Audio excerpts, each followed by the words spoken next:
সম্প্রতি স্যান দিয়েগোর কমিকন উৎসবে প্রথমবারের মতো প্রদর্শিত হয়েছে মার্ভেলের বহুল প্রতীক্ষিত থান্ডারবোল্ট সিনেমার ফুটেজ। চলতি বছরের মার্চে শুটিং শুরু হওয়া সিনেমাটির কাজ এখনও চলছে।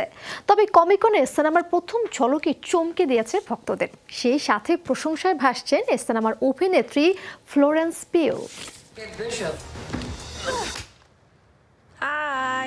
2025 সালে মুক্তির অপেক্ষায় থাকা সিনেমা থান্ডারবোল্ট দিয়ে আবার মার্ভেল সিনেমাটিক ইউনিভার্সে ফিরবেন 28 বছর বয়সী ব্রিটিশ অভিনেত্রী ফ্লোরেন্স পিউ।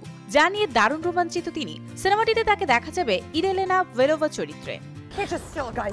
2021 সালে মুক্তি পাওয়া ব্ল্যাক উইডোতে প্রথমবার চরিত্রটি করতে দেখা যায় পিউকে। জেক স্ট্রেয়ার পরিচালিত সিনেমাটির গল্প সম্পর্কে জানানো হয়নি। তবে পিউ বলছেন সিনেমাটিতে এমন কিছু দর্শক দেখবেন যা মার্ভেলের সিনেমাতে আগে দেখা যায়নি। এই তরুণ অভিনেত্রী আরও আলোচনায় রোমান্টিক কমেডি ড্রামাধর্মী সিনেমা উই লিভ ইন টাইম দিয়ে আগামী 11 অক্টোবর মুক্তির অপেক্ষায় থাকা সিনেমাটি ট্রেলার মুক্তি পেয়েছে সম্প্রতি। জন ক্রলি পরিচালিত সিনেমাটিতে পিউ ছাড়াও আছেন অ্যান্ড্রু গারফিল্ড। এছাড়া চলতি বছরের অন্যতম আলোচিত সিনেমা ডুন 2-তেও দেখা গেছে তাকে।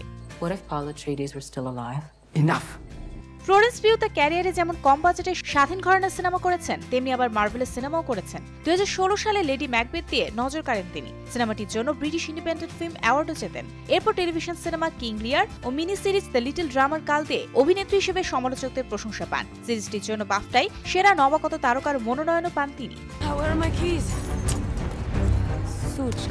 এমন স্বাধীন ঘরানার সিনেমায় অভিনয় করা ফ্লোরেন্স পিউ যখন মার্ভেলের সিনেমায় নাম লেখান, অনেকেই অবাক হয়েছিলেন।